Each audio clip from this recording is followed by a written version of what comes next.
Muito bom dia a todos. Sejam muito bem-vindos à cerimónia de atribuição do Estatuto PME Excelência 2021.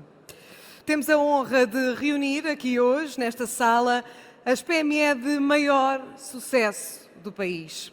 Vamos prestar uma justa homenagem pelo mérito e pelo contributo que dão ao desenvolvimento económico de Portugal, em circunstâncias que, como nós sabemos, particularmente desafiadoras e difíceis. Peço, por isso, desde já a todas, uma salva de palmas.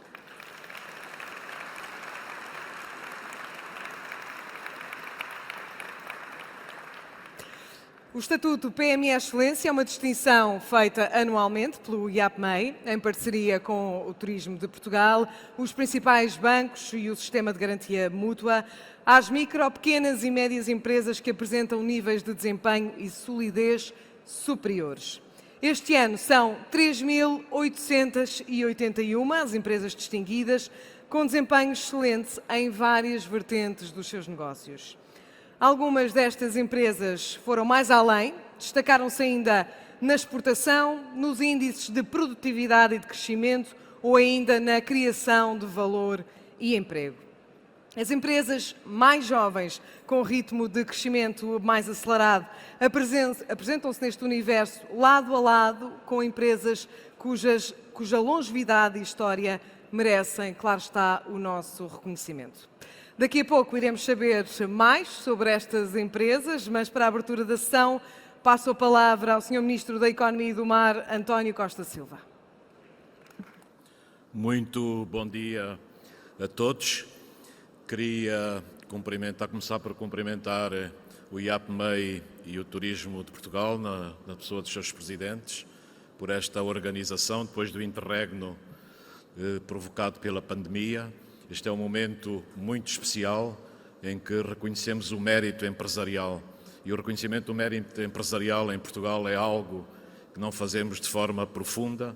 Este é um dos eventos mais importantes para realizar esse reconhecimento, criar esta grande plataforma das 3.881 empresas PME Excelência, que têm desempenhado um papel muito importante no desenvolvimento da economia portuguesa e, a partir daqui, vermos os desafios para o futuro e superarmos esses desafios.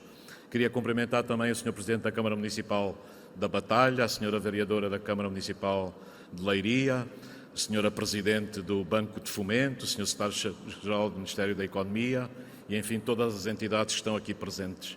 Mas permitam-me que as minhas primeiras palavras sejam para os senhores empresários. Sem empresas saudáveis não há desenvolvimento económico do país.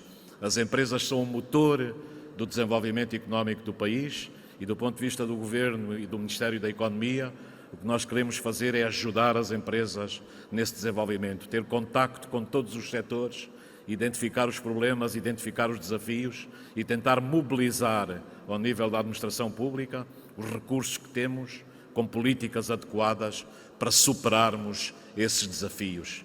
E no centro desta cerimónia está exatamente o reconhecimento do mérito empresarial.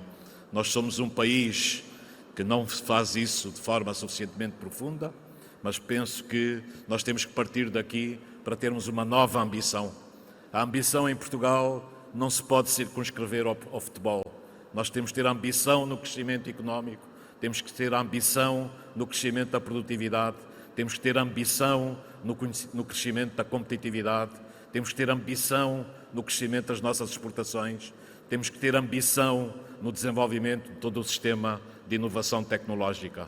Nós estamos a ver que a economia portuguesa se está a mover, os dados de 2022 são notáveis, mostram a resiliência da nossa economia em condições que são muito difíceis. Mas não podemos ter ilusões. Nós temos uma guerra na Europa, temos uma crise de defesa e segurança na Europa, um continente que prestou muito pouca atenção à sua defesa e segurança e entregou a outros esse grande pilar da soberania das nações e do continente.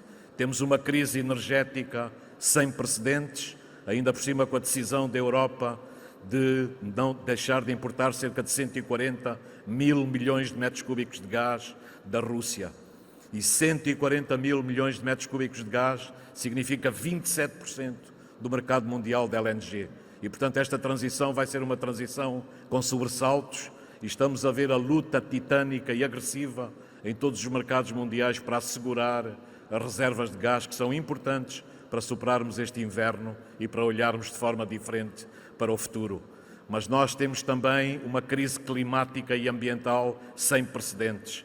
E é evidente que a guerra na Europa colocou no centro das preocupações a segurança energética. Não podemos cometer o erro de ignorar os desafios colocados pela ameaça climática. Isso tem a ver também com o nosso país, tem a ver com as empresas, tem a ver com o paradigma da sustentabilidade, tem a ver com os desafios da transição energética. Mas apesar de tudo isto, deste quadro muito difícil, nós vamos ter em 2022 um crescimento da economia portuguesa que vai ser superior a 6,5%, superior à previsão que o Governo inscreveu no Orçamento de Estado para 2023. E quando olhamos para alguns dos setores da nossa economia, sobretudo em termos das exportações, as notícias são notícias muito interessantes. Nós vamos ter, em termos das nossas exportações este ano, muito provavelmente chegar a um patamar que não sonhávamos antes que podíamos atingir tão cedo, 49% do PIB.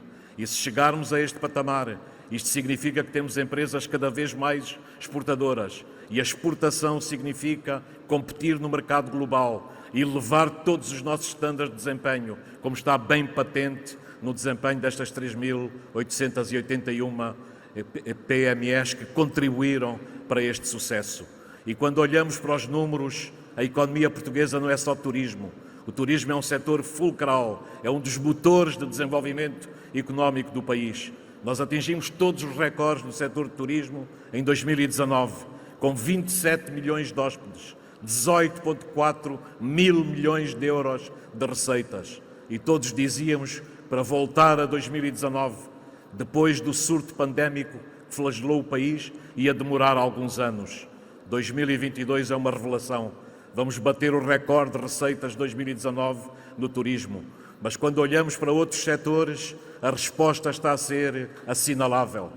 O setor da metalomecânica, da fabricação de equipamentos, da fabricação de máquinas, vai ter este ano um resultado extraordinário. Um recorde, provavelmente perto dos 20 mil milhões de euros.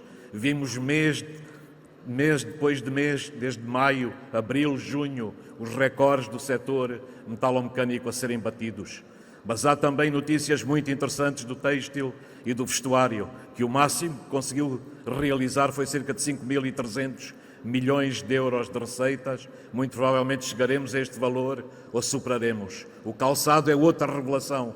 No primeiro semestre deste ano foi atingido o recorde de vendas de pares de sapatos no mundo.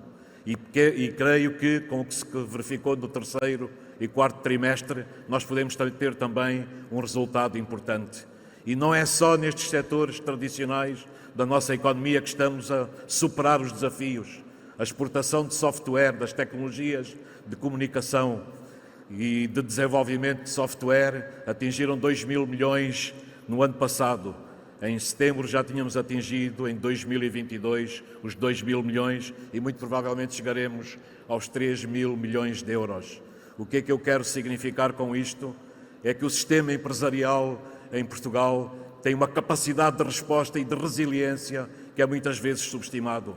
Nós temos o preconceito ideológico do nosso país de não reconhecer o mérito às empresas, o mérito aos empresários. No Ministério da Economia, no Governo, vamos lutar denodadamente para mudar esse paradigma, para colocar as empresas no centro do desenvolvimento económico do país, para criar as condições institucionais e macroeconómicas para as nossas empresas desenvolverem os seus negócios, porque são elas que sabem melhor que ninguém aquilo que é necessário fazer.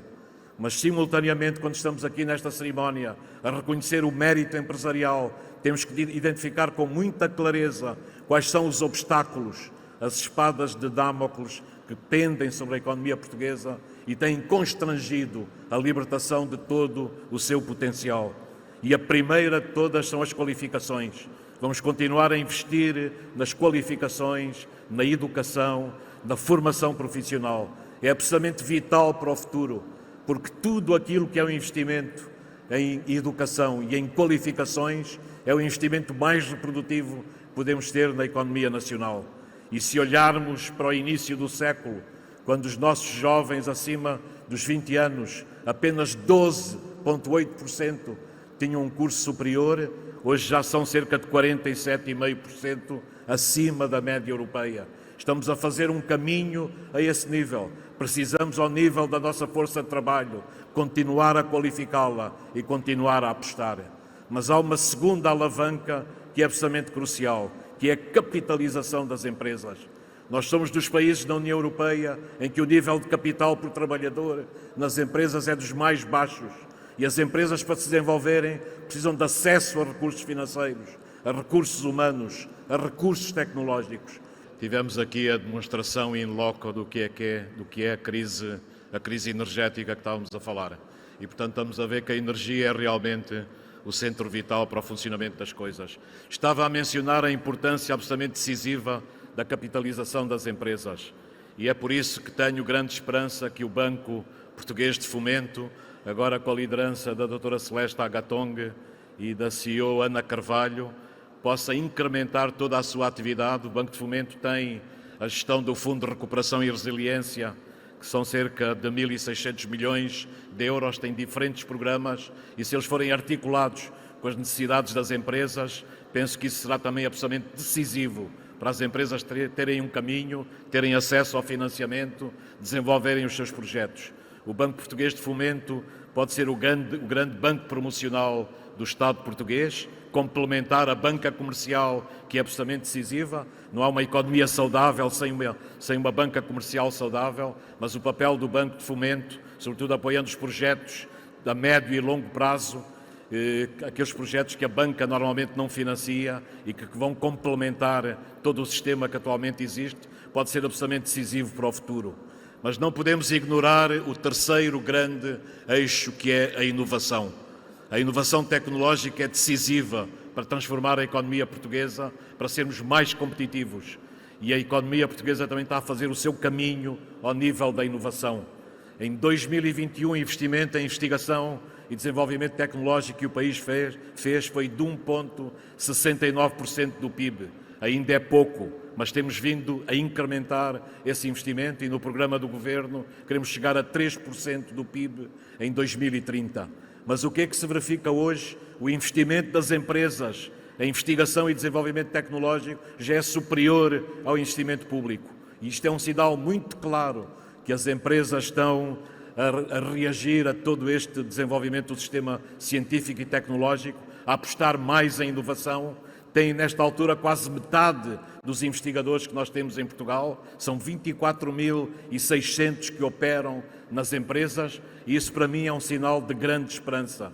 Se as empresas agarrarem, como estão a agarrar, este desígnio da inovação tecnológica, de olhar para todas as tecnologias que nós temos hoje, para transformar o chão de fábrica, para incrementar a robotização, a automatização, intensificar a revolução tecnológica, adotar a impressão tridimensional, reconfigurar as cadeias de produção, reconfigurar os modelos de negócio, seguramente teremos uma economia muito mais competitiva e que pode jogar um papel importante nos mercados internacionais.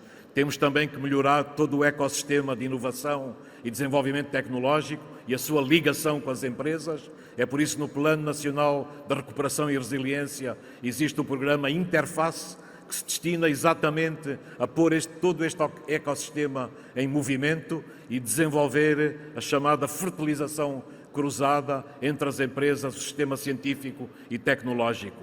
E eu penso que isso também se está a exprimir no número de patentes que o país está a registar. Há alguns anos atrás nós não dávamos muita atenção à questão da propriedade intelectual. Em 2021 o aumento no registro de patentes foi de 13% e tudo também se está a refletir no ecossistema de startups que nós temos no país. São nesta altura cerca de 2.200 startups. Estamos a preparar também a nível do Governo uma lei para as startups, para definir melhor o que é o conceito de startup, para rever todas as medidas que podem desenvolver este ecossistema, para ter atenção ao financiamento, à fiscalidade, sobretudo às stock options, para termos um pacote também a nível da legislação que seja competitivo e que permita desenvolver toda esta plataforma que existe no país. E, no cimo de tudo isto, temos as 51 agendas mobilizadoras do Plano de Recuperação e Resiliência, em que participam múltiplos setores da economia portuguesa e que estão direcionados não só para a reconfiguração dos modelos de negócio, dos modelos de trabalho, das cadeias de produção das indústrias tradicionais, mas há outros setores que estão a emergir e vão ser importantíssimos na economia portuguesa. O setor da aeronáutica e do espaço, o setor da ferrovia, o setor das ciências da saúde. Temos no Ministério da Economia uma task force que foi criada com os operadores privados e os organismos públicos para desenvolvermos uma política industrial de saúde.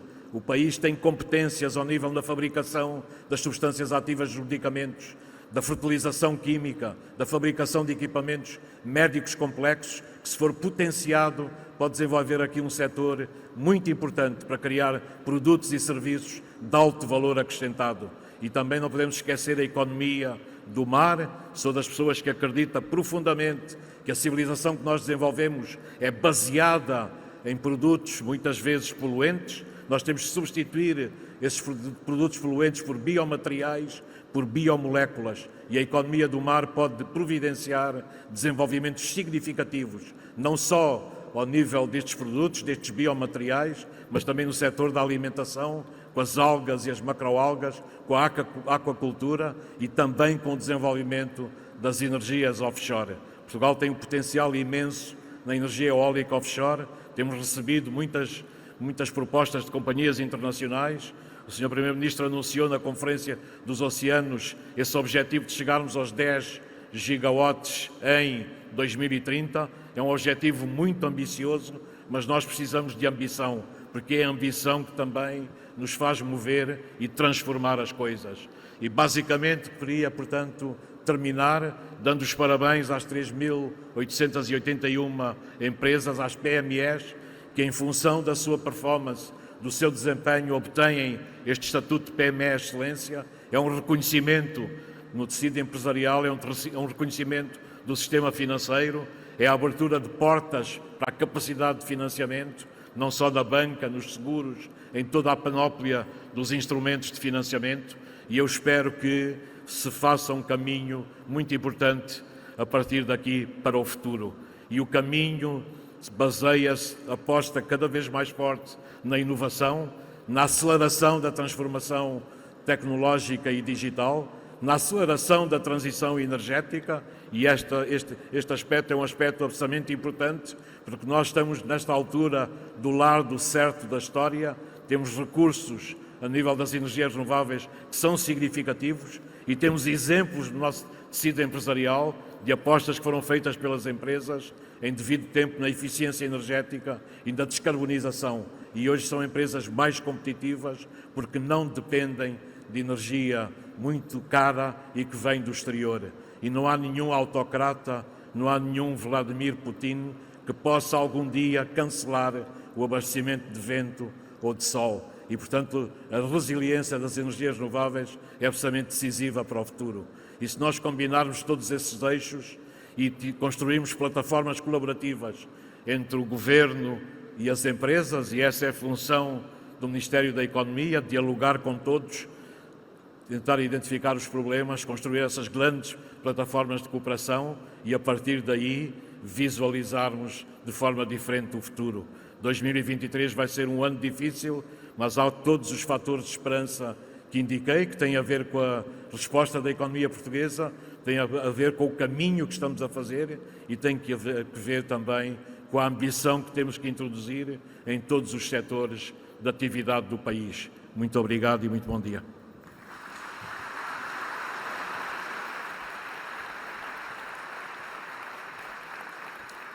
Muito obrigada, Sr. Ministro, e obrigada também a todos vocês pela compreensão, pela falha de eletricidade que tivemos há pouco. Esperemos que não se repita ao longo do nosso evento. E avançamos com um painel de debate com o tema Economia, Financiamento e Sustentabilidade, os desafios das PME.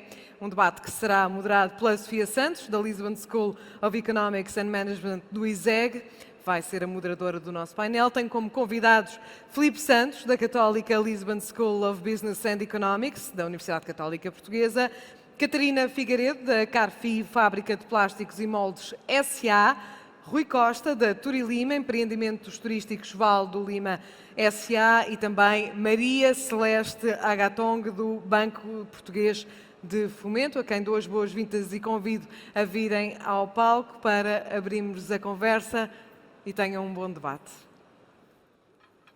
Muito bom dia a todos. Antes de mais, agradecer a presença de todos vós nesta sala, todas as PMEs e todas as pessoas que conseguiram chegar aqui hoje. Estar aqui hoje significa mais uma vez que estes momentos são relevantes. Hoje tivemos uma dificuldade adicional do que, enfim, se o tempo tivesse sido outro, e portanto ver uma sala com esta dimensão é de facto relevante. Cabe-me a mim hoje moderar este painel sobre os temas de financiamento, economia e sustentabilidade. Como foi dito pelo Sr.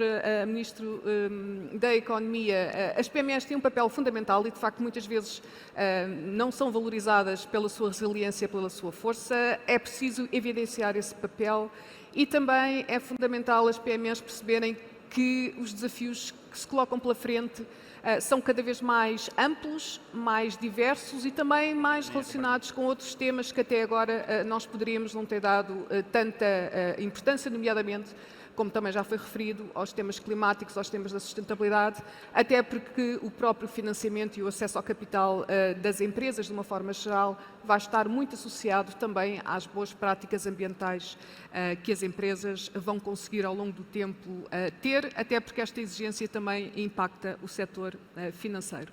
Portanto, connosco aqui nós hoje temos 4 representantes da sociedade, digamos assim. Portanto, temos uma empresa na área dos moldes e de plásticos, temos uma empresa na área do turismo, temos o Banco Português de Fomento que alavanca e catalisa o investimento para muitas empresas e temos aqui uma universidade que vem, efetivamente, também dar continuidade àquilo que o Sr. Ministro referiu, que é a componente da capacitação, a componente da formação sobre todos os novos temas que vão surgindo. E, portanto, vamos então dar início à mesa. Vamos tentar que isto seja um debate que seja livre e solto, mesmo que, muitas vezes, estes debates livres e soltos possam ser um bocadinho difíceis de conseguir, principalmente quando temos várias centenas de pessoas à nossa frente. Eu iria começar, talvez, pela Catarina Figueiredo, se me permite. Portanto, Carfi Plásticos, uma empresa que existe desde 81, com um histórico grande ao nível da inovação, com uma elevada exportação, 80 e tal % dos vossos produtos são exportados e, portanto, fazem parte daquelas empresas que também foram referidas aqui como as que contribuem para os quase 49% do PIB ter uma origem ao nível das exportações. Portanto, estes últimos 3 anos foram, sem dúvidas, desafiantes para todos. Para vocês, com certeza que também. E a pergunta é uma pergunta genérica e simples, que se coloca a todas as pessoas e a todos os empresários, mas eu queria perguntar aqui a ligação, como é que vocês, com estes 3 anos que tivemos, 2 e 3, porque a pandemia e depois as questões energéticas e tudo mais, como é que o tema da inovação consegue ser mantido e como é que a vossa gestão incorpora, mesmo com estes desafios, um modelo de inovação e como é que dessa forma, na realidade, em 2020, os vossos valores aumentaram e, portanto, os vossos valores financeiros são, de facto, fantásticos mesmo durante esta crise, mas é um setor, o vosso em particular, em que tem muita inovação. Como é que a inovação consegue ser mantida num contexto em que, por vezes, há outras necessidades mais prementes, mas sem inovação nós nunca conseguiremos dar um passo à frente? Com certeza. Antes de mais, muito obrigada pela oportunidade que estão a dar à Carfi. Eu, humildemente, aqui estou em nome do fundador, o Sr. Carlos Figueiredo, que, por razões de estar fora do país, não pôde estar presente e, como a mim, representar. Portanto, o lugar havia de ser do fundador da empresa. Fazendo parte da administração e acompanhando ao longo destes 40 anos, porque a empresa existe desde 1981, de facto foram diversos os desafios. Obviamente, no contexto atual, para conseguirmos exportar para 98, com uma percentagem de 98% da produção que efetuamos, nós estamos ligados a multinacionais que, vendendo para a Europa, vendem para além da Europa. Portanto, atingem praticamente os restantes continentes. Portanto, estamos a falar da Ásia, África e até a América. Há aqui, de facto, necessidade de investimento. Isso, efetivamente, tem que uma empresa ter necessidade de investimento, não ter capitais próprios suficientes, ter boa rentabilidade e realmente ter capacidade de investimento. Investimento para diversificar os produtos em si, os próprios mercados, porque sem diversificação corre-se o risco da concentração dos problemas. E, obviamente, tudo isto tem que ser acompanhado com conhecimento tecnológico e com recursos humanos com várias valências, portanto, de conhecimento. E é importante realmente nós conseguirmos, que eu penso que é um problema que está atualmente a acontecer muito no nosso tecido empresarial e na nossa população, estamos a ficar descapitalizados de recursos humanos válidos, tecnologicamente falando, obviamente.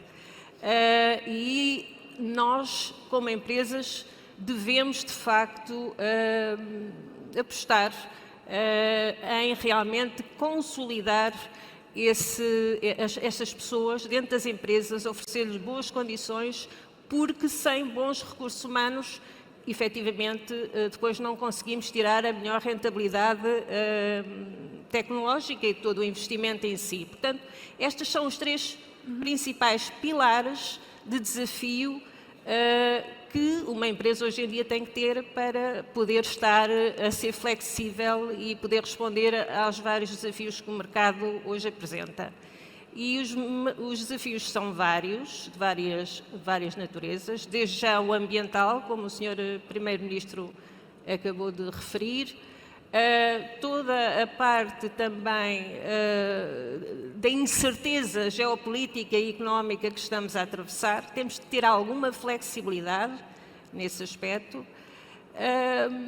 Temos que ter, lá está, também investimento em chão de fábrica, no nosso caso, porque somos uma empresa transformadora, portanto, através de boas tecnologias, com maior rentabilidade, com menor redução do impacto ambiental.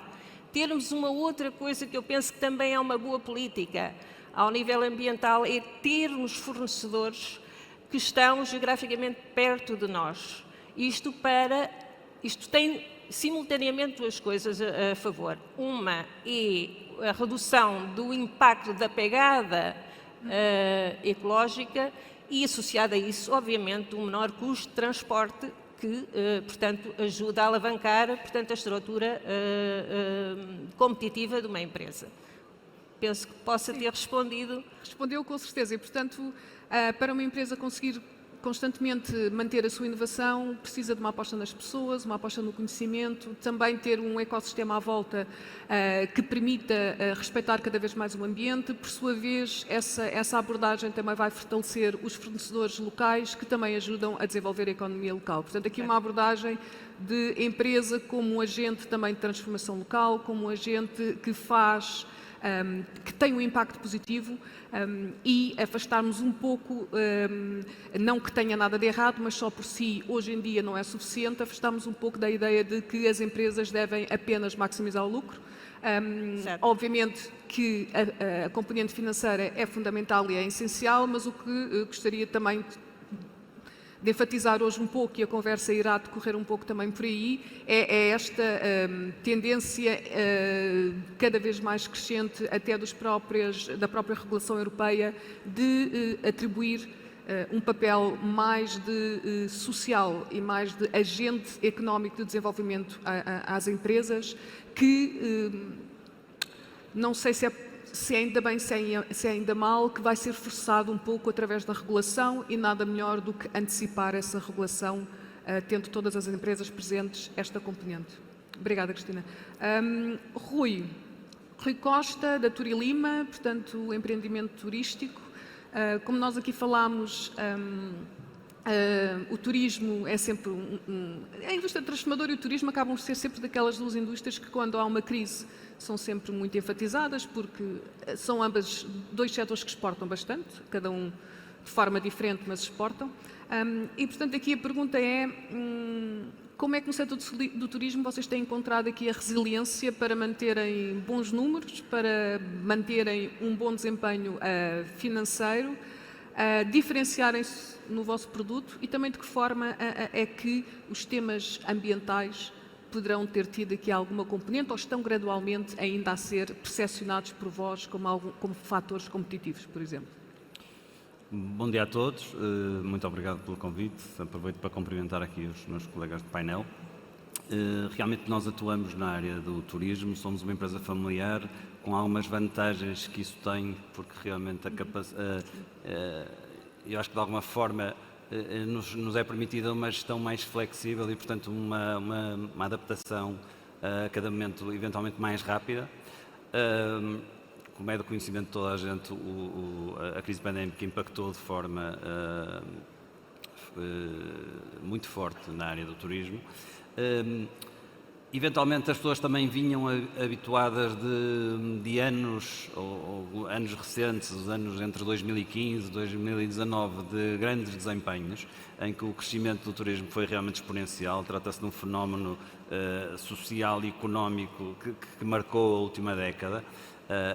Esta questão do turismo e das pessoas viajarem. O choque foi forte, aí percebemos a volatilidade das coisas e percebemos que tudo pode acontecer quando ninguém esperava que acontecesse. O que é certo é que nós estamos no turismo, ainda as taxas de ocupação eram de 40%. Portanto, quando nós olhamos para o turismo, quando nós olhamos para o investimento, pelo menos na nossa ótica, fazemos-lo numa perspectiva de longo prazo. E, portanto, é evidente que foi importante naquela altura, no ano de 2020, termos alguma solidez financeira que nos permitisse de alguma forma ultrapassar a tormenta, termos contado com os parceiros, nomeadamente com os bancos, que diretamente connosco ou através dos instrumentos que foram colocados à disposição das empresas pelo Estado e dentro daquela política expansionista que de alguma forma a União Europeia adotou, é evidente que foram importantes. E a conjugação desses fatores e uma gestão mais atenta e mais focada nos custos permitiu-nos de alguma forma, no nosso caso em particular, ultrapassar um ano manifestamente difícil em que a quebra foi absoluta.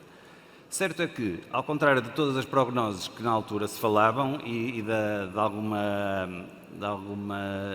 histeria negativa que também se criou, o turismo foi das primeiras coisas a recuperar. E eu posso dizer que o ano 2020 não fosse alguma incerteza que se passou realmente no último trimestre do ano, que teve a ver com o aparecimento de variantes da questão da Covid, teria sido um ano já muito próximo da normalidade. E posso confirmar que este ano de 2022, pelos elementos que já dispomos, é realmente um ano que iguala o desempenho de 2019. Ora, isto parece um milagre, não sei se é, se não é, não sei se será para manter, temos que estar realmente preparados para qualquer eventualidade e, entretanto, já surgiu outra e, portanto, é bom que estejamos atentos, mas realmente eu acho que o turismo realmente são projetos de futuro, devemos olhá-lo médio e longo prazo, nunca numa perspectiva imediata, e, portanto, acreditamos nele e acreditamos que os próximos anos continuarão nesta senda pelo menos, de manutenção das performances que estamos a atingir. A questão da sustentabilidade que falou, nós tivemos, inclusivamente, o prazer de ser convidados pelo Turismo de Portugal para um primeiro programa da Turismo 360, que justamente abordava esta temática. Confesso que eu, enquanto gestor da empresa, quando me falavam em sustentabilidade, olhava muito mais na perspectiva da questão ambiental, ou seja, genericamente eu pensei que era isso. Hoje, porque também temos uma equipa no terreno, de alguma forma, a fazer uma auditoria sobre esta questão, percebo que é muito mais, que vai para além da gestão, que envolve as pessoas, que envolve as questões ambientais, com certeza, e, portanto, é algo que eu acho que deve ser uma aposta, não deve ser vista como uma questão impositiva ou legal no sentido de se obter uma qualquer certificação, mas antes na consciência de que, mais do que uma responsabilidade corporativa ou uma tendência de moda, será sim uma vantagem competitiva para as empresas, porque porque as pessoas cada vez estão mais sensibilizadas para estas questões e, portanto, valorizam quem se preocupa com elas, sendo que, obrigatoriamente, isso levará a uma vantagem competitiva a longo prazo. Por outro lado, de alguma forma, podemos inovar porque tira-nos da nossa zona de conforto e obriga-nos realmente a ir à procura. E isso tem sido uma vantagem, onde temos envolvido as pessoas com medidas mais pontuais ou menos pontuais, porque realmente não se pode fazer tudo de uma vez e todas elas envolvem também investimento. Portanto, de alguma forma, acho que é um caminho a fazer-se e deve-se dar tempo para fazer esse caminho. Obrigada, Rui. De facto, essa frase que disse de coloca-nos na zona de desconforto e, portanto, só na zona de desconforto é que nós conseguimos evoluir.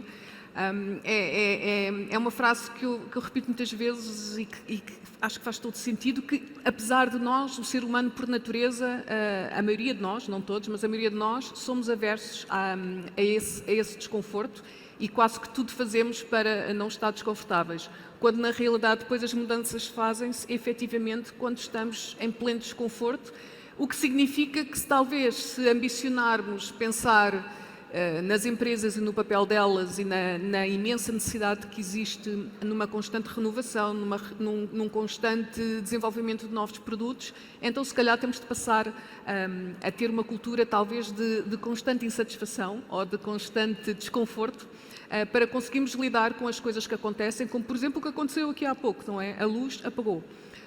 E isto, do ponto de vista figurativo, a luz vai apagar muitas vezes daqui para a frente e, portanto, nós temos de aprender a lidar com o desconforto e encontrar as soluções de forma criativa e, portanto, acho que essa frase, eu depois no final vou voltar a focar na frase para a última ronda entrarmos nesse caminho. Filipe, antes de passar para a Celeste. Filipe, tu tens trabalhado muito ao longo de vários anos ligado ao ensino superior, investigação, agora como Dean da Católica, que implica também gestão, algo complexo, e também muito ligado ao tema do papel do impacto positivo que as empresas têm na sociedade e recentemente, e também aos temas da sustentabilidade que nós estamos aqui a falar.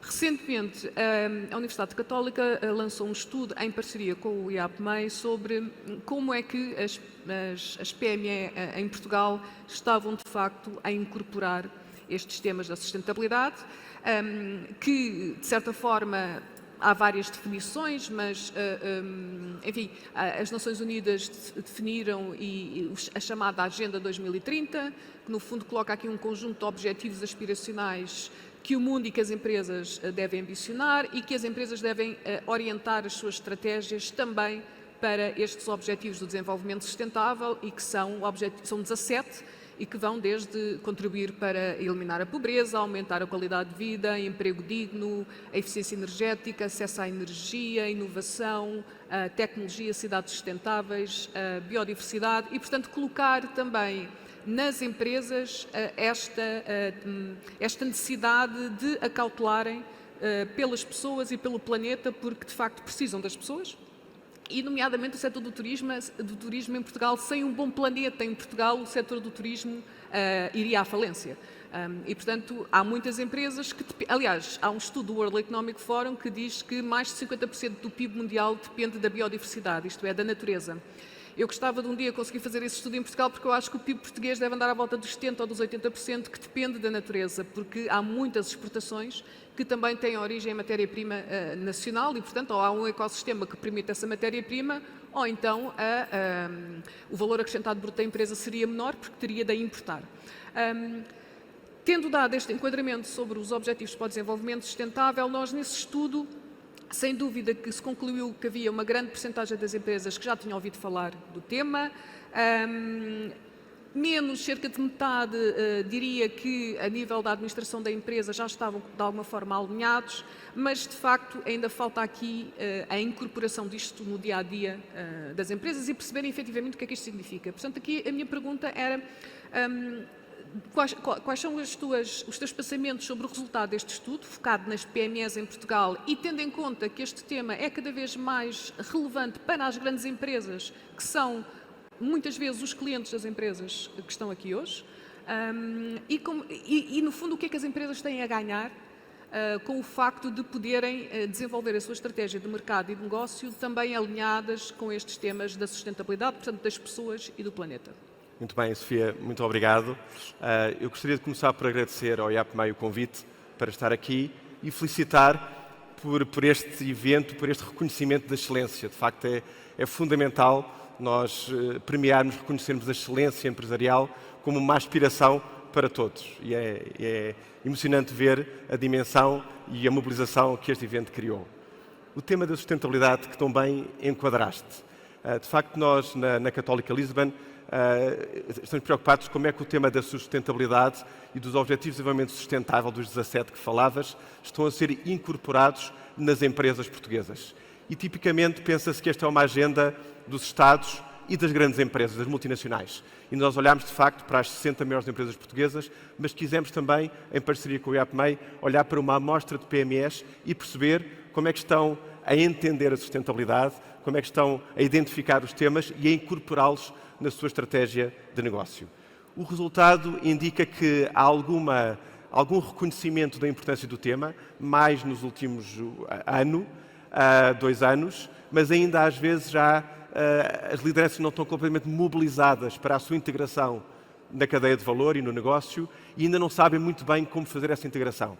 E às vezes pensa-se que, enquanto uma grande empresa com uma grande pegada ecológica, por exemplo, deve abraçar estes temas, uma pequena empresa deve se focar no seu negócio e ser lucrativa e pôr um bocadinho de lado a sustentabilidade. Já não é verdade. E acho que é um argumento hoje em dia muito forte para as PMEs abraçarem o tema da sustentabilidade e eu diria, se calhar o meu argumento em 3 pontos. O primeiro é aquilo que parece, às vezes, um custo adicional, reconversão de uma frota, de uma política diferente de inclusão social, aquilo que parece um custo, rapidamente se torna um benefício, porque a médio prazo reduz os custos, aumenta o bem-estar, aumenta a lealdade, a capacidade de reter talento, a motivação das pessoas. Portanto, aquilo que numa análise mais redutora poderia parecer um custo ou uma distração do negócio, acaba por ser, de facto, uma vantagem competitiva, como foi referido já pelos meus colegas de painel, a curto prazo. Mas há um outro argumento, é que, como há cada vez mais requisitos de sustentabilidade por parte das multinacionais, das entidades financiadoras e das próprias entidades públicas, em termos do seu procurement, quem quiser, no fundo, depois fazer contratos e integrar a cadeia de valor destas entidades, irá ter que ter um nível de exigência e certificação superiores à média e, portanto, quem começar este caminho mais cedo, de certificações ambientais, de inclusão social, até de governança, irá ter acesso a contratos e a cadeias de valor que lhe darão também uma vantagem em estar na linha da frente. Portanto, aqui não convém ser um seguidor, não convém ser o último da fila a implementar estas coisas, porque os primeiros, aqueles que forem pioneiros, irão ter acesso a oportunidades de negócio que não existem para os restantes. O terceiro argumento é mais estratégico, mas não menos importante. E é o argumento de que quem alinhar a sua atividade empresarial, o seu negócio, com as preocupações de longo prazo da humanidade, estes 17 ODS que foram falados, desde logo as mudanças climáticas, a biodiversidade, a vida na terra, no mar, a igualdade, o crescimento económico. Portanto, são 17 objetivos que estão muito bem parametrizados em mais de 160 objetivos concretos e linhas de ação. Quem alinhar ou quem começar a refletir sobre como é que o meu negócio, como é que as minhas competências podem contribuir para ajudar a resolver alguns destes problemas da humanidade e da sociedade, quem fizer esse trabalho desconfortável, como foi aqui falado, irá de facto conseguir identificar oportunidades de negócio, novos produtos, novos serviços ou uma transformação do seu produto ou serviço. Por exemplo, no turismo, o turismo para a sustentabilidade é um nicho que começou pequeno, mas que está em grande crescimento. Hoje em dia, os clientes procuram experiências naturais e ecológicas e com biodiversidade e com paisagens. Nas áreas industriais, a questão do plástico, do uso de plástico, como é que se vai reciclar mais, são também questões fundamentais. Portanto, quando se começa a introduzir estas preocupações no core do negócio, está-se mais à frente e aquilo que parece um segmento pequenino e um nicho, passado 5 anos ou 7 anos, torna-se um grande segmento de mercado. Portanto, este trabalho desconfortável em termos estratégicos de nos desafiarmos como é que nós podemos abraçar estes desafios da humanidade e alinhar o nosso negócio, é um trabalho fundamental para a competitividade futura, se calhar não no médio prazo, mas já no longo prazo, mas são as bases dessa competitividade. Portanto, só para concluir, a sustentabilidade não é uma moda, é de facto, e eu acredito firmemente, um novo paradigma e é uma necessidade imperativa, mas também é uma grande oportunidade de negócio. Obrigada, Filipe. E, portanto, estamos sempre aqui a falar de uma expressão do desconforto, de oportunidades e, portanto, na realidade, o desenvolvimento faz por aí e quando nós pensamos no tema da competitividade, implica sempre algum desconforto, obviamente. Competitividade e cooperação, que é esta outra expressão também ao nível da sustentabilidade, nós temos que começar a trabalhar mais a parte da cooperação entre o mesmo setor, para identificar então as várias inovações, até de processos e até contabilísticas, que os vários setores vão ser defrontados e, portanto, faz muito mais sentido os setores juntarem-se e desenvolverem um padrão do que estar cada empresa por si a desenvolver a sua própria metodologia de cálculo que vai ser necessário muito em breve. Celeste, o desafio grande de ser Presidente do Conselho de Administração do Banco Português de Fomento, não é? Portanto, o banco público por si de alavanca entre os dinheiros europeus e depois a banca portuguesa e as PME. Muitos destes critérios que nós estamos a falar hoje, e é por isso que estamos aqui a falar hoje, e é por isso que o título deste painel tem esta expressão financiamento e sustentabilidade. Portanto, muitos destes temas começam a estar escritos na regulação europeia, nomeadamente no setor financeiro, para tentar induzir o próprio setor financeiro a canalizar o dinheiro para as empresas que apresentam melhores práticas ambientais ou as empresas que conseguem provar que não estão a danificar significativamente o ambiente. E era um bocadinho a primeira pergunta para si, que é uma pergunta difícil, porque tudo isto é novo, ainda não existem métodos que todos nós sabemos, estamos todos a aprender e literalmente todos a nível europeu a aprender. Tendo em conta que muito do dinheiro europeu que vem para Portugal e que depois será distribuído tem como alguns dos critérios o facto daquele projeto não danificar significativamente o ambiente, e isto é uma expressão muito nova, muito, enfim, técnica. De que forma é que o Banco Português de Fomento pode ajudar as PMEs a perceberem que não danificarem significativamente o ambiente é uma vantagem competitiva? Portanto, está-me a fazer uma pergunta difícil para alguém que entrou no Banco Português de Fomento há menos de um mês. E peço desculpa por isso, mas é um imenso desafio. Mas eu tornei-me voluntária de estar neste painel e, portanto, a primeira coisa que nós vamos fazer, e com certeza com o IAPMEI, é trabalharmos mais com entidades públicas também preocupadas com estes temas e com o sistema bancário, que é um grande parceiro do ecossistema do Banco Fomento através das garantias mútuas. Havia um projeto que era desenvolver alguma ferramenta diretamente pelo Banco Fomento. Eu acho que as empresas têm que ser muito acarinhadas e, sobretudo, não podem ter pesos administrativos de dar mais informações a mais entidades. Temos de tirar o melhor proveito de tudo que já existe dentro do sistema financeiro. E, portanto, a primeira visão que temos é vamos ver como é que conseguimos melhorar esta visão, trabalhar mais com o IAPMEI, as universidades, os consultores, etc., para que esta mensagem chegue às empresas. Há um segundo ponto que eu acho que é importantíssimo, da minha experiência anterior de banca de empresas, que é exatamente as empresas darem a conhecer ao mercado aquilo que já estão a fazer.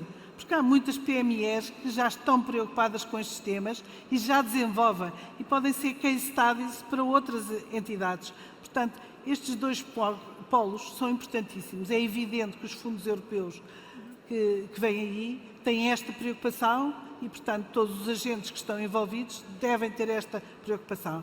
E, plenamente de acordo com o que o Filipe disse, acho que as grandes empresas também vão ter grandes preocupações a que os seus fornecedores, pequenas, médias e mid-caps, sejam também entidades que, ao fim e ao cabo, estejam muito preocupados com a sustentabilidade.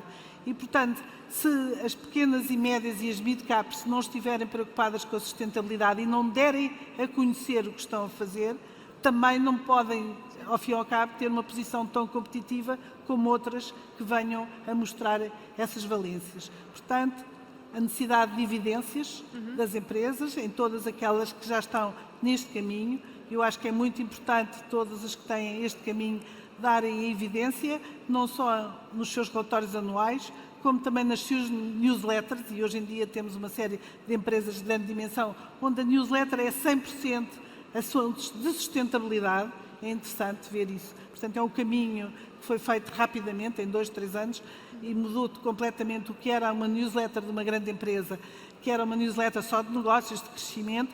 Agora, uma parte importante é a sustentabilidade. Sustentabilidade, o que é que fizemos em termos sociais, o que é que integramos em termos de pessoas handicapées, o que é que fizemos no âmbito da poupança de energia ou de outros aspectos de reciclagem de produtos.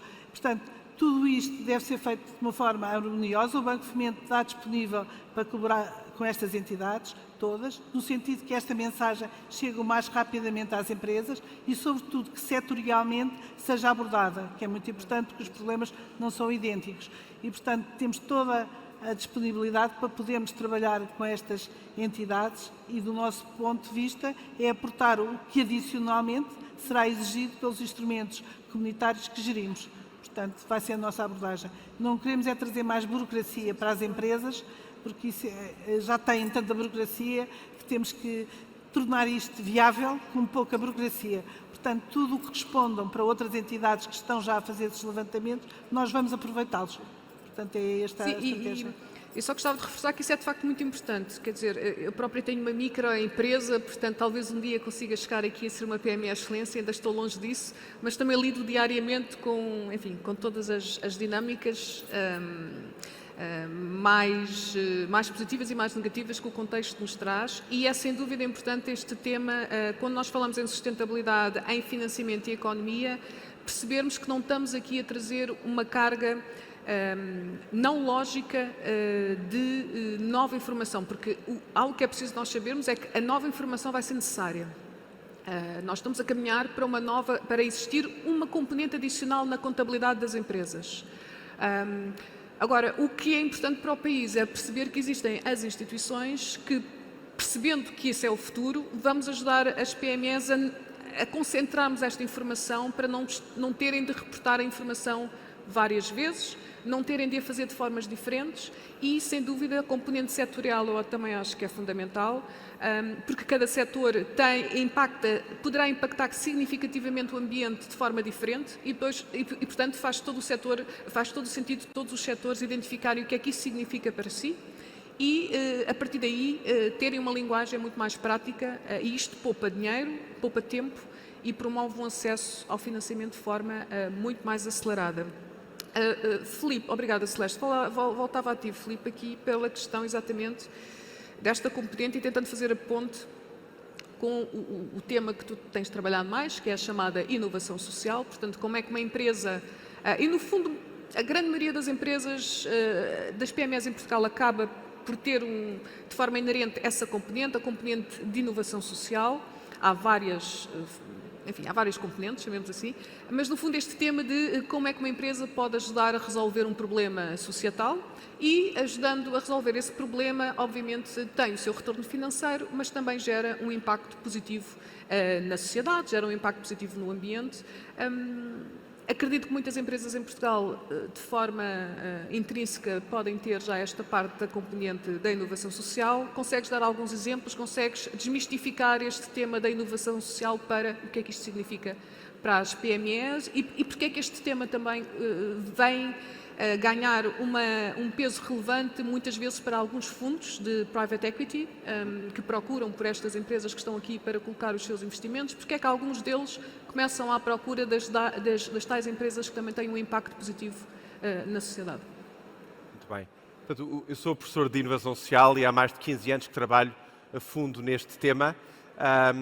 E a inovação social pode parecer uma coisa um bocadinho estranha, mas no fundo é quando as empresas ou os empreendedores identificam um problema negligenciado da sociedade que ninguém está a trabalhar ou a reparar e às vezes é um problema que, por ser difícil resolvê-lo de forma comercialmente viável, As empresas não olham para ele, as empresas mais estabelecidas, mas pela paixão, pelo empenho, o empreendedor ou a empreendedora acabam por desenvolver uma solução inovadora, sustentável para resolver esse problema.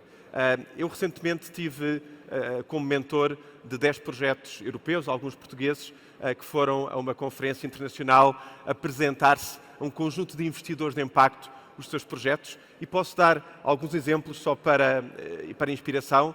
Hoje em dia, por exemplo, estamos a reduzir o uso de petróleo e de plásticos na nossa sociedade, e houve uma empresa que conseguiu criar um modelo de utilização no fundo, criar bioplásticos, no fundo, produtos de dia-a-dia de consumo normal, copos, talheres, que normalmente são feitos de plástico, com petróleo, usando materiais biológicos, inteiramente biológicos, resíduos biológicos, mas usando as mesmas máquinas e as mesmas fábricas que se utilizavam para os produtos de plástico normal. O que permite, sem um grande custo de reconversão, fazer a transição para produtos que já não são de plástico, são de bioplástico.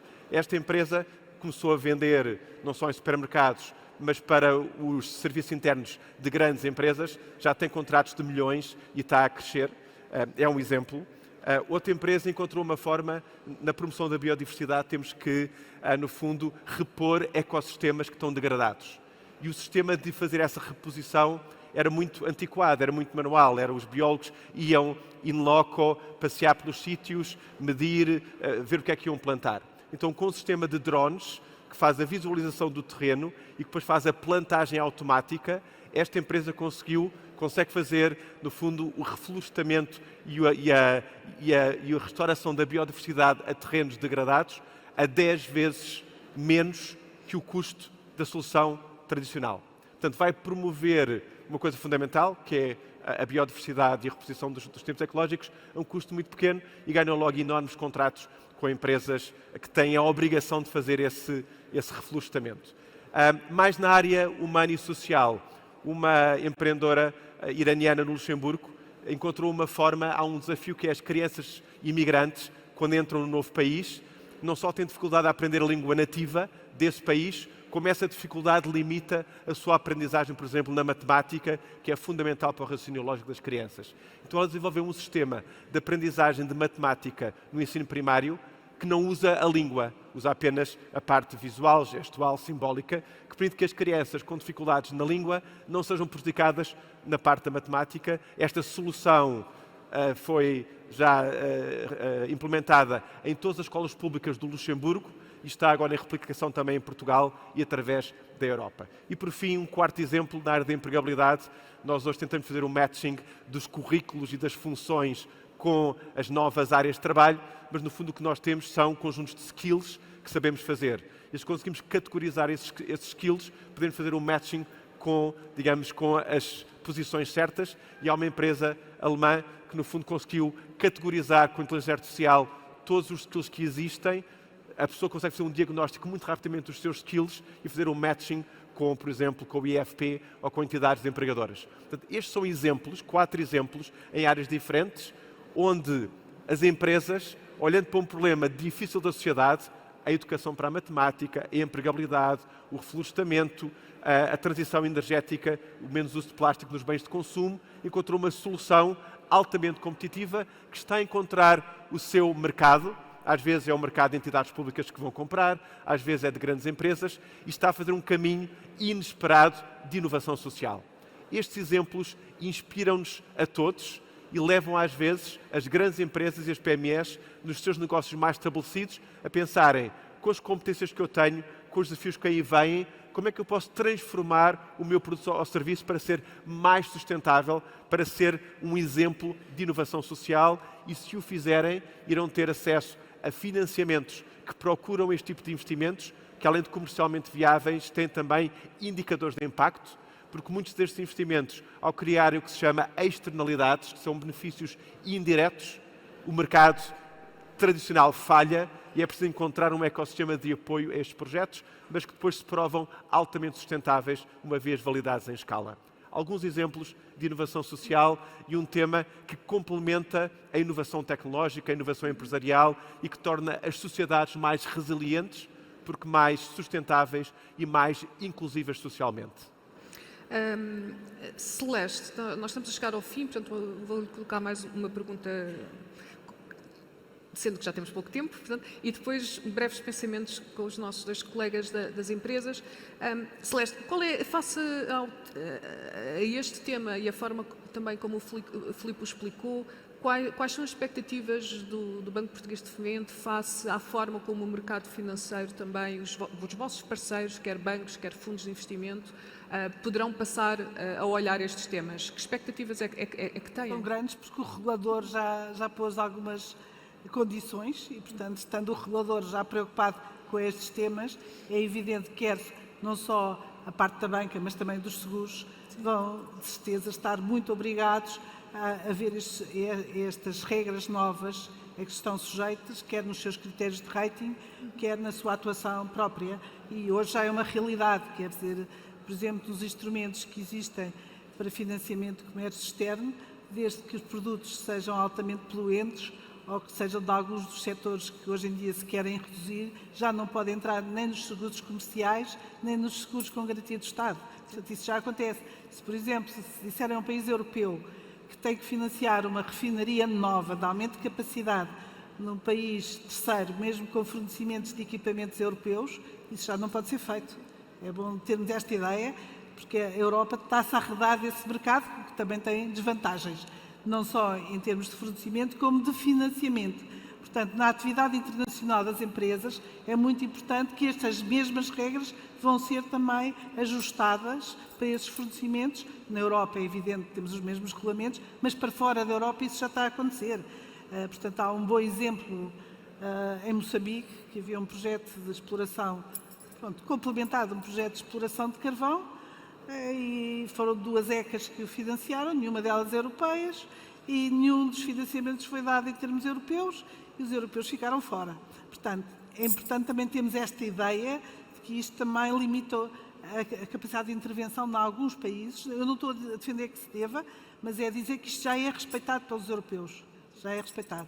Ao contrário, há muitos projetos que estão a ser desenvolvidos no campo de energias renováveis, o solar e também eólico, em países também não desenvolvidos, onde em alguns casos estão empresas portuguesas envolvidas e também entidades europeias, que são os projetos por excelência, onde quer o financiamento ao desenvolvimento, quer o financiamento comercial destes projetos é assegurado por entidades europeias. Portanto, esta seleção de projetos já é uma realidade em tudo o que a Europa faz para fora. E, portanto, eu também gostava de dizer que isto não é só um problema dentro da Europa, é um problema da atividade internacional das nossas empresas. Exatamente. Exatamente. É que, durante muito tempo achou-se que isto era um tema europeu e agora o próprio tema europeu está a estender-se a todas as regiões do globo com tudo isso que referiu e, portanto, isso é importante percebermos que isto não é apenas um tema europeu e que está a ramificar para todas as outras atividades fora do contexto europeu. Para terminarmos, um breve pensamento, quer do Rui, quer da Cristina, se calhar começava pelo Rui. Rui, gerir uma PME é difícil, é um desafio. Tivemos desafios no passado industriais, tecnológicos, de saúde, ambientais, de energia. Temos aqui uma mudança de contexto, mas também temos muitas oportunidades e estas 2 empresas são o facto disso e, portanto, queria terminar com esse contexto da oportunidade do desconforto, não é? Eu gostava só de perguntar como é que vocês veem o futuro. Como é que vocês veem a vossa empresa neste contexto em que as luzes apagam, mas que nós sabemos reagir cada dia com mais facilidade àquilo que não sabemos que vai acontecer? Como é que vem o futuro? Eventualmente, a forma mais sucinta de lhe poder dizer isso é que acabamos de terminar uma nova unidade este mês e começaremos outra em janeiro próximo, ou seja, daqui a pouco mais de um mês. Portanto, isso, no fundo, é a demonstração de que acreditamos neste negócio. Agora, os desafios, eles sucedem-se todos os dias, uns que os conseguimos antecipar, outros que não os conseguimos antecipar, e daí alguma importância que damos à nossa capacidade de adaptação e de flexibilidade a cada momento. Mas depois há aqueles tradicionais de sempre. Há, neste momento, em termos operacionais, uma dificuldade grande, que já foi referida, é a questão dos recursos humanos, uma questão institucional que é de sempre e imagino que continuará, a questão da burocracia, que também foi aqui referida, que realmente é insustentável. A questão do mercado, a alteração recente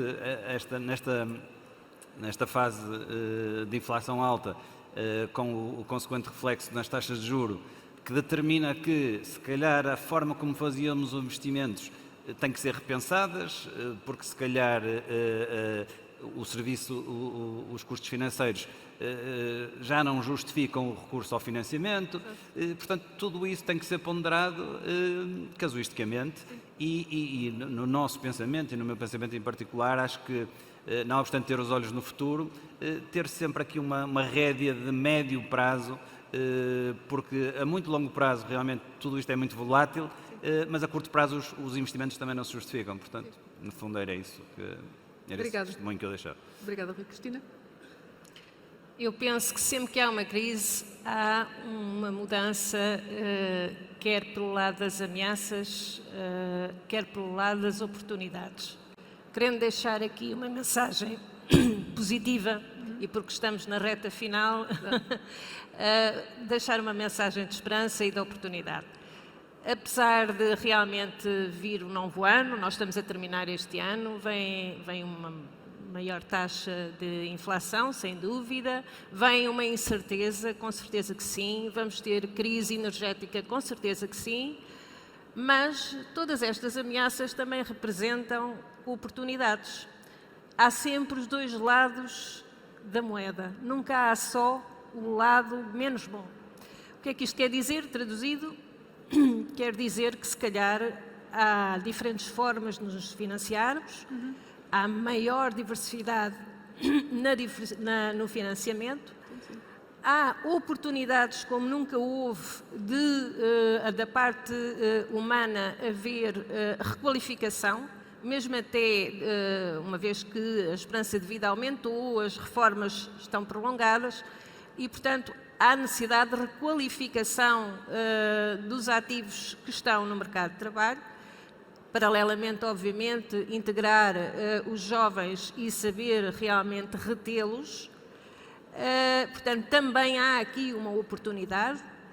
Há oportunidades em termos energéticos e Portugal é privilegiado nesse sentido, tanto ao nível da diversidade, tanto das fontes eólicas, portanto, de energia eólica, de energia solar e também energia das marés. Penso que somos privilegiados, há um grande campo a fazer, um grande caminho a percorrer. Portanto, há um conjunto de oportunidades muito grandes que, se todos estivermos alinhados, penso que temos, e até mesmo geograficamente falando, estamos distantes do problema que há geograficamente. Tanto Portugal está favorecido em relação à guerra que estamos, infelizmente, a viver dentro do centro da Europa. Portanto, há aqui um conjunto de oportunidades que eu penso que, se nós soubermos estar de mãos dadas, conseguimos alavancar a economia em conjunto e seria realmente bom para todos nós, e todos nós temos de dar as mãos e saber ver o futuro, não como uma ameaça, mas como uma grande oportunidade. Eu quero deixar aqui esta palavra de mensagem, não só para o ano que está a findar, mas sobretudo para o ano que estamos a iniciar.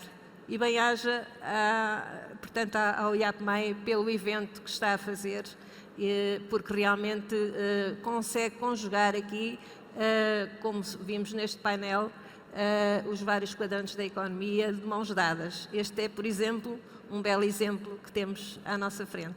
Muito obrigada, obrigada a todos. Portanto, terminamos esta sessão com uma mensagem positiva. Aliás, nós vivemos num país fantástico. Portanto, essa é logo a mensagem mais positiva que nós podemos ter.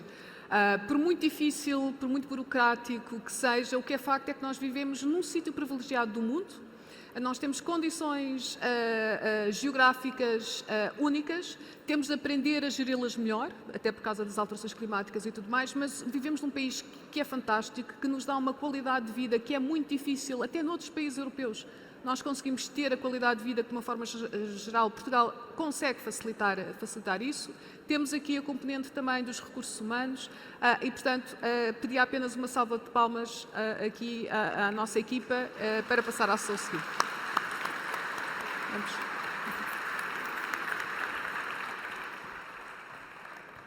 Muito obrigada, Sofia. Obrigada a todos.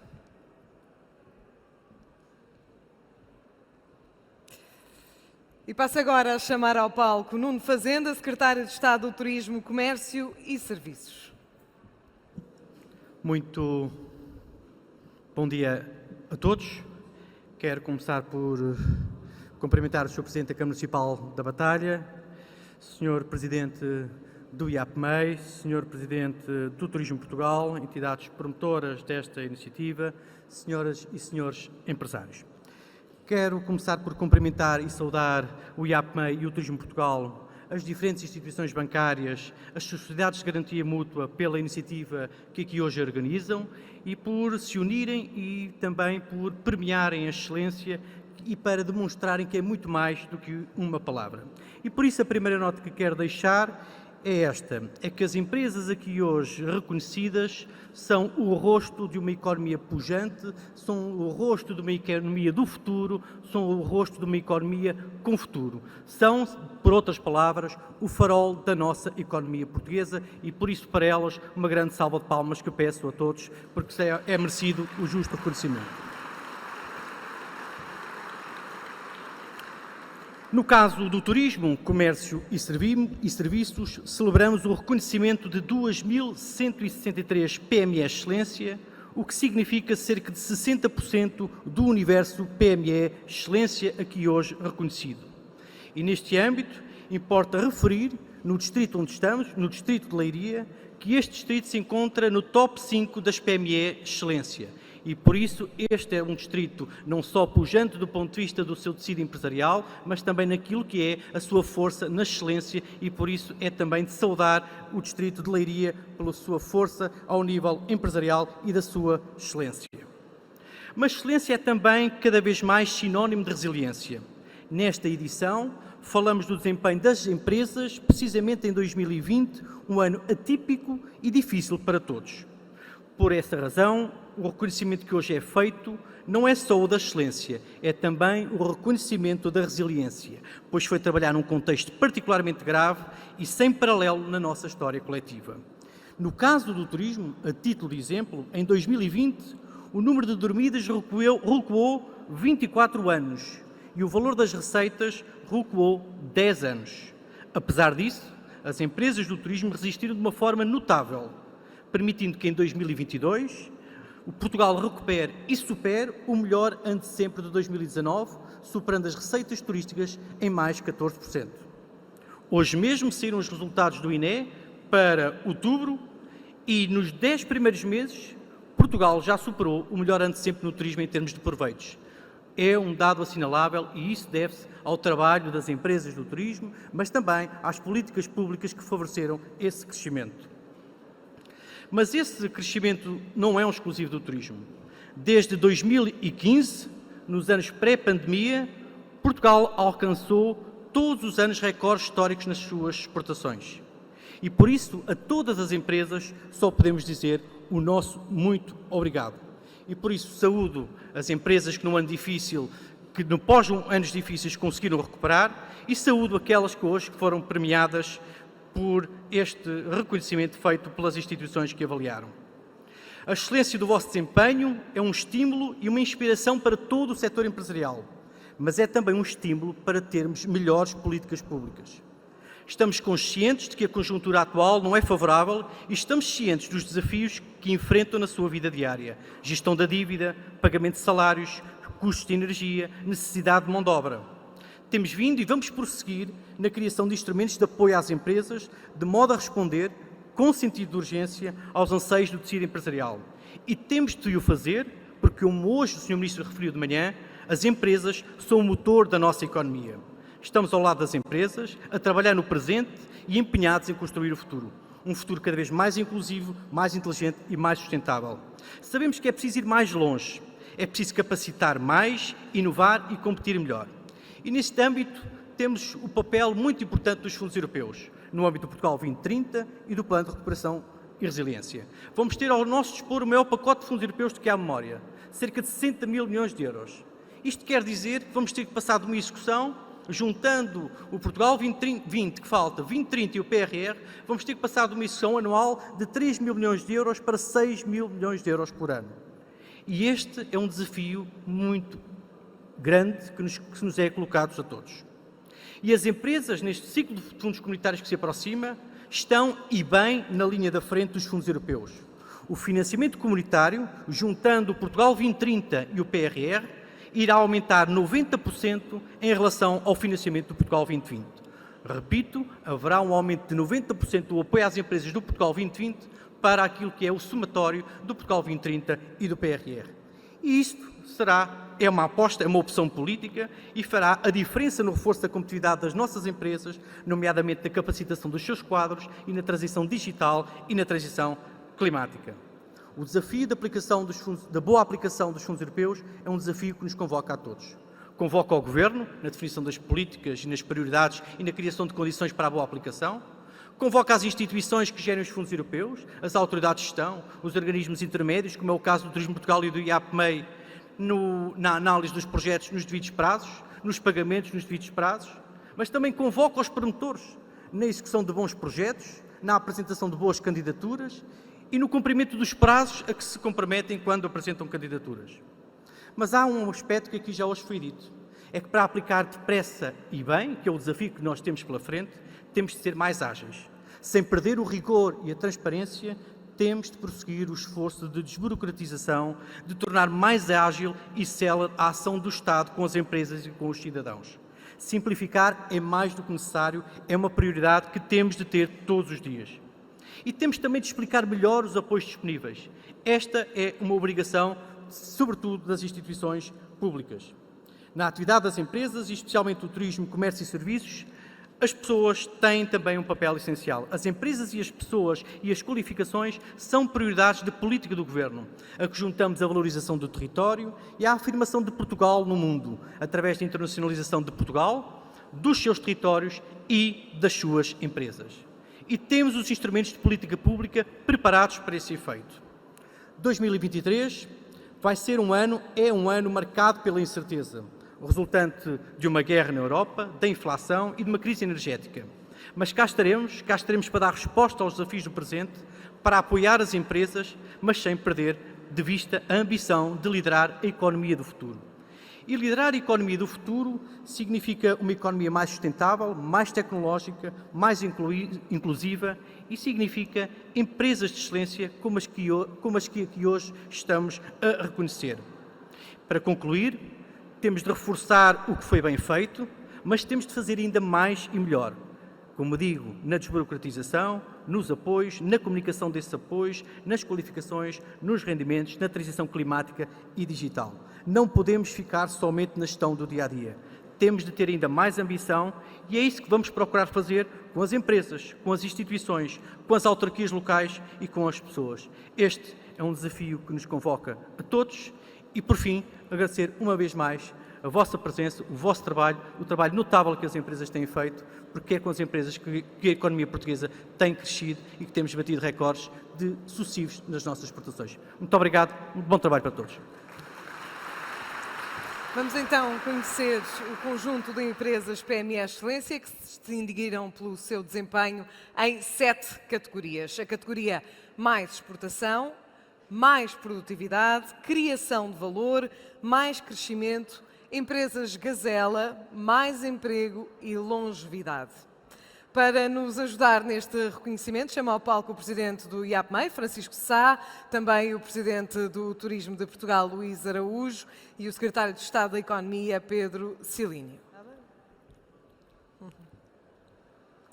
E entre as 3.881 empresas que fazem parte deste universo PME Excelência, são aqui distinguidas empresas com o maior nível de classificação em cada uma destas 7 categorias. Infelizmente, como sabíamos, o mau tempo impediu muitas das deslocações e, infelizmente, muitas destas empresas foram impedidas de estar presente aqui hoje, mas não deixaremos naturalmente de as celebrar e de as nomear.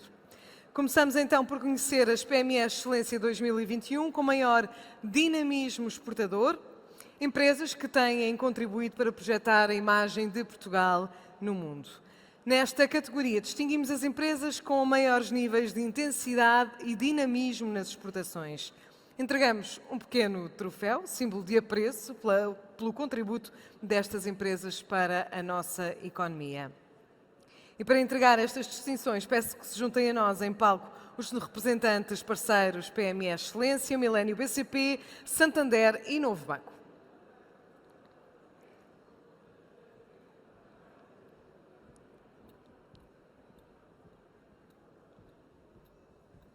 Olá, bem-vindos. Na categoria Mais Exportação, chamamos a palco a Edfor, empresa têxtil SA, e Pereira e Ladeira Limitada.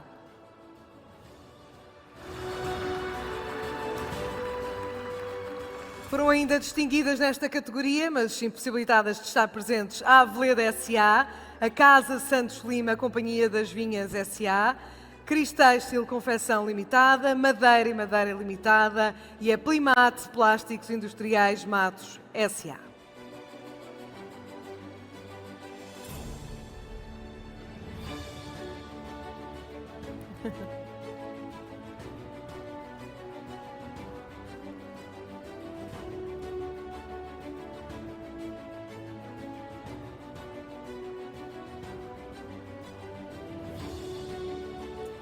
Vamos avançar para a categoria Mais Produtividade.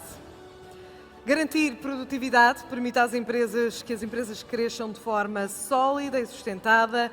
É uma categoria que distingue as PME Excelência com maiores níveis e ritmo de crescimento de produtividade. Para entregar estas distinções, chamamos ao palco para se juntarem nós os representantes dos parceiros BPI, Caixa Geral de Depósitos e Banco Português de Fomento.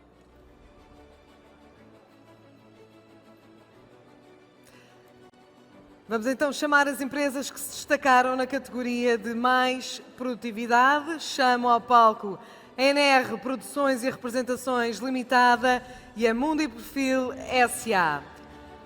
Foram ainda distinguidas nesta categoria, mas impossibilitadas de estar presentes, a Bio Portugal Químico-Farmacêutica Limitada, Campos Ferreira, Sá Carneiro e Associados, Sociedade de Advogados RL, Dar ao Dente, Restauração Rápida Limitada, a Edilage SA, Frutas Nobres e Filhos Limitada, PCF Serviços de Restauração Limitada e a Sado Rente, Automóveis de Aluguer Sem Condutor SA.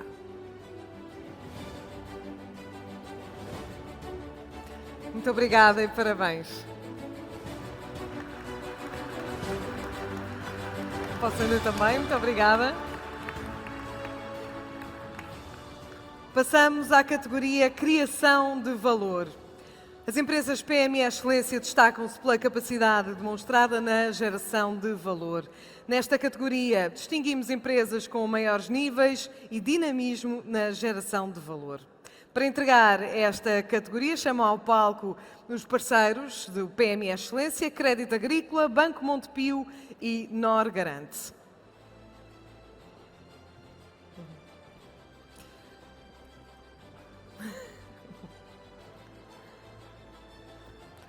Chamo então ao palco as empresas distinguidas na categoria Criação de Valor, Carmonti, Indústria de Carnes de Montijo SA e Central Lobão Ferramentas Elétricas SA.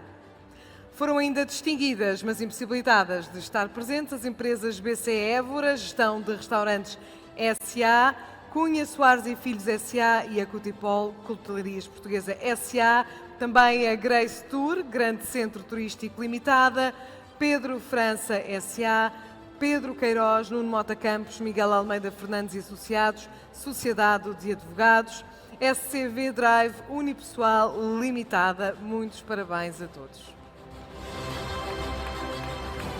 Parabéns. Obrigada. E obrigada a vós.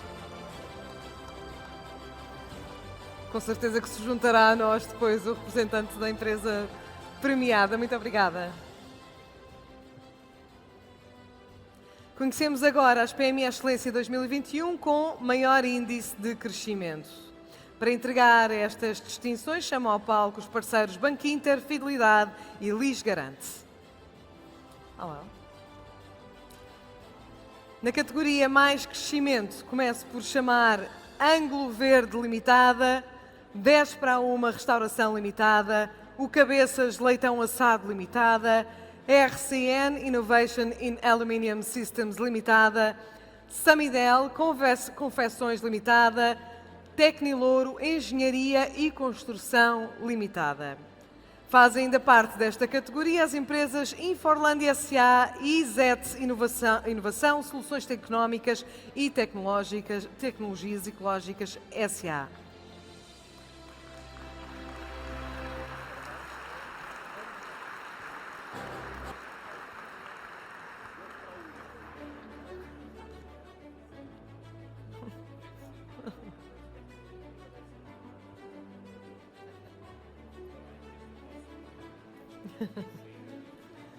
Tentem juntar-se para tirarmos a fotografia.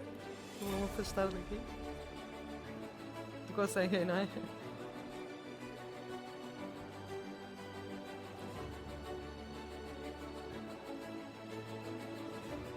Muito obrigada e muitos parabéns.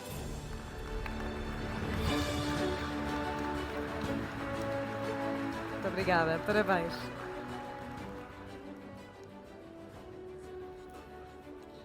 A dinâmica empreendedora em Portugal tem permitido o surgimento de empresas que rapidamente se tornam casos de sucesso. A categoria Empresas Gazela distingue as PME Excelência com menos de 5 anos que alcançaram uma taxa de crescimento superior a 20% em cada um dos últimos 3 anos. Para a entrega destas distinções, continuamos em palco com os nossos representantes. E temos em sala uma empresa Gazela de Excelência em 2021, a DFS Tecavac SA. Foram ainda empresas Gazela, Seven Skin Limitada e Stelaxius SA.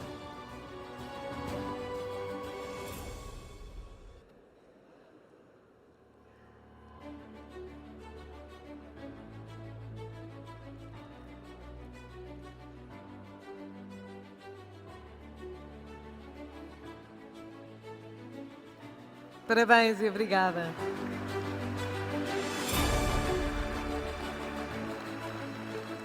A confiança gerada pela resiliência das empresas nacionais tem tido reflexo na criação de postos de trabalho. Passamos por isso a homenagear as PME Excelência com maior dinamismo na criação de emprego em 2021. Para entregar estas distinções, chamamos ao palco os nossos parceiros COSEC, Eurobic e Garval. E chama ao palco Look for Security Unipessoal Limitada. Foram ainda distinguidas nesta categoria a Aspinderev Unipessoal Limitada, de Compagnon Trabalho Temporário Limitada, LNTD Lisbon Nearshore Limitada, Master Ideia Divulgação e Comercialização de Artigos para o Lar Unipessoal Limitada, Outscope Solutions SA, Prestígio Global 2 Limitada. Muitos parabéns a todas.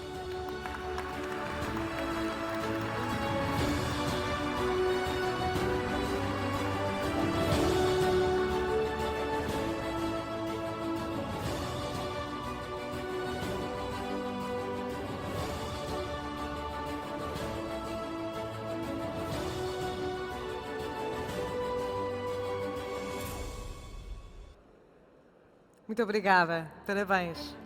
Obrigada pela vossa presença. E chegamos à última, mas claro está, não menos importante categoria. Mais do que contar uma longa história, as empresas que passam de geração em geração confirmam a sua capacidade para, ao longo dos anos, manterem a sua competitividade. Distinguimos agora as PME Excelência 2021 com maior longevidade. E para entregar esta categoria de prémios, chamo ao palco os parceiros Grenke, Intrum e Agrogarante. E as empresas distinguidas pela longevidade que estão hoje connosco são a Empresa Industrial São Pedro SA, a Olgário Fernandes Artes Gráficas SA e Viúva António Borges e Companhia Limitada. Foram ainda distinguidas nesta categoria a Grande Colégio Universal Limitada, Osório Silva e Ribeiro Limitada, Sociedade Agropecuária da Torre Natal Limitada. Muitos parabéns a todos.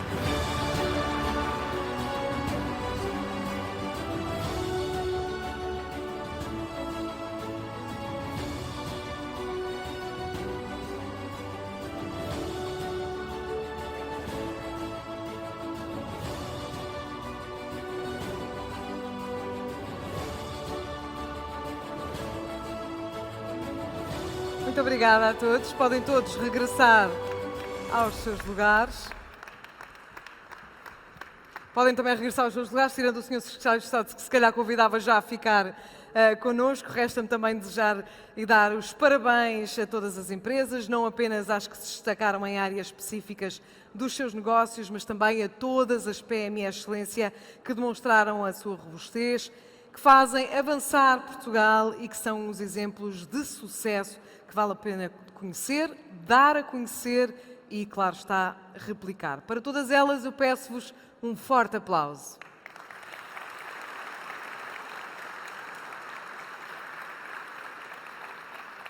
E para o encerramento da sessão, dou agora a palavra a Pedro Celínio, Secretário de Estado da Economia. Muito bom dia. Queria começar por cumprimentar o Sr. Presidente do IAPMEI, Sr. Presidente do Turismo Portugal, Sra. Presidente do Banco de Fomento e, nas suas pessoas, todos os parceiros e PMEs presentes.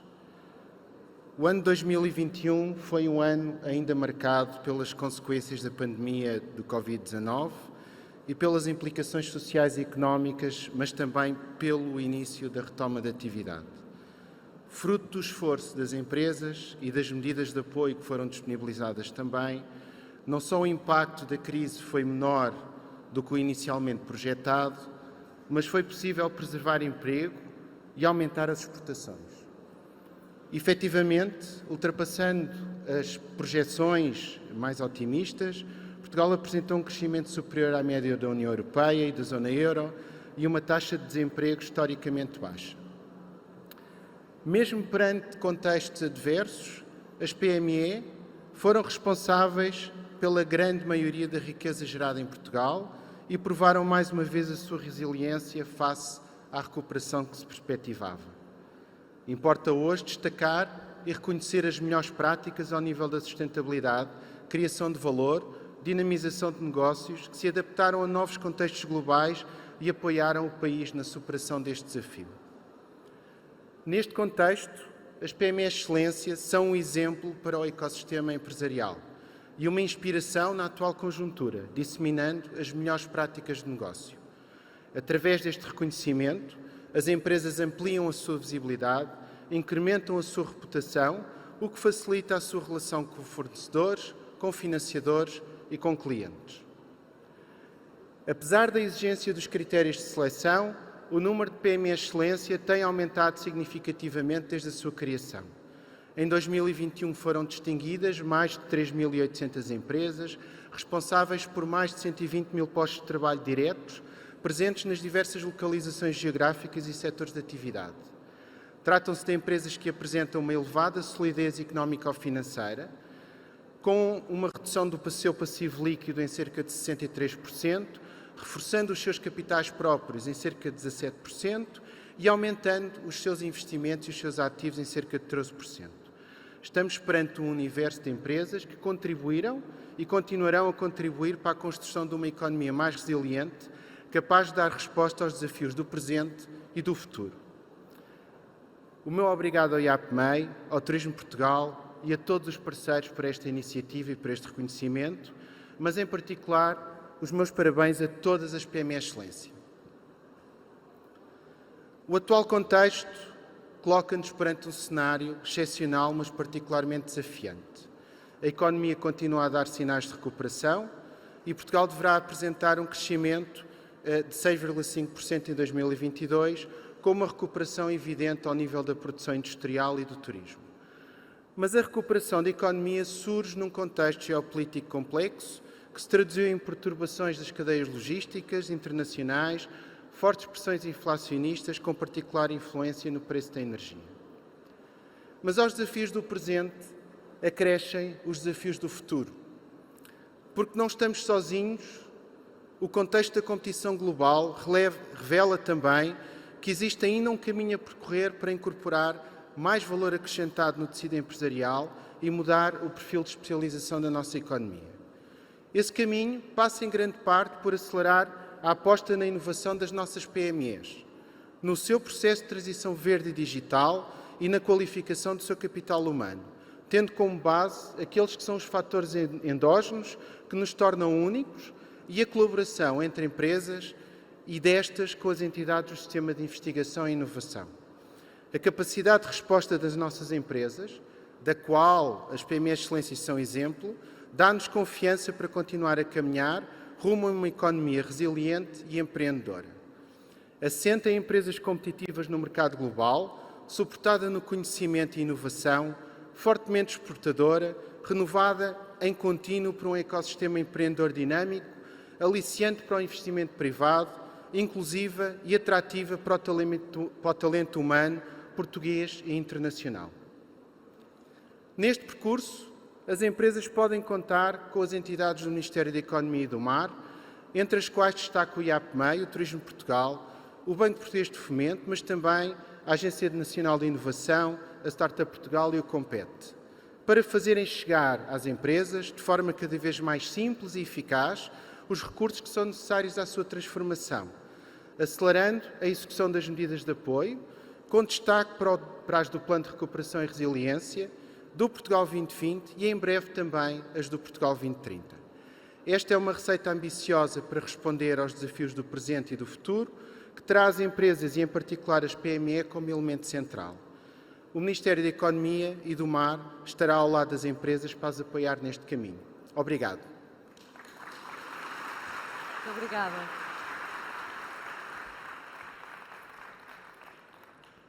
Resta-me dar os parabéns a todas as empresas distinguidas e agradecer-lhes pelo contributo para a economia nacional. Agradeço todos os que estiveram presentes aqui nesta iniciativa e desejo-lhes um ótimo dia. Obrigada por estarem connosco. Obrigada.